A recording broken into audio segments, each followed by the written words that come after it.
one guy has a passed pawn, that could ultimately decide the game. So d takes c7. I said, right? So queen c2, and here he's got two weaknesses to deal with, and Dubov invests in his pawn. I like to say this a lot. He defends this pawn, giving away the pawn on f2 with check, which not a lot of us would do, because that looks a little scary. It's a pawn, it's check, but he realizes my king is completely safe in the corner, and let me just give it a little bit of breathing room here. Now king h7, and now let me play the move rook e1. I gotta get this bad boy in the game. He hasn't moved for 29 moves. He's slacking. Right, we get a3. I said, it's about the pawns. So he might take on a2 and cause some problems. King h2. Okay, king h2 is a waiting move, gets the king off the back rank, and it's actually the best move according to the computer. The point being that in the future, you know, you wanna get down here with the rooks. That's where you wanna do your fighting.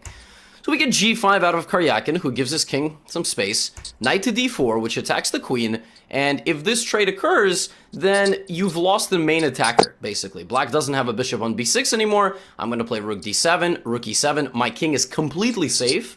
I gotta worry about some check like this, but I will monitor for that, and I'm going to win the game. And so for that reason, Karyakin does not trade. Instead, he moves his queen to c4, which attacks this, and this. We get knight f5, sacrificing another pawn for the greater good, and rook c1. We now have three pieces monitoring this pawn. That pawn is the key, okay? This pawn is getting the police escort to the other side of the board.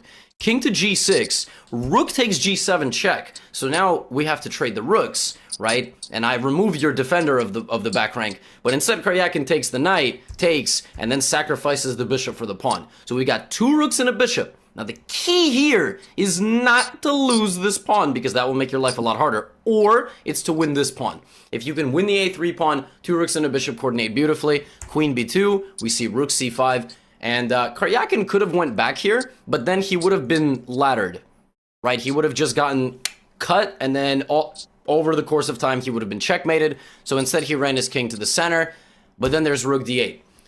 And on this mysterious move, Sergei Karyakin resigned the game. You say, why? Why didn't he just take on a2?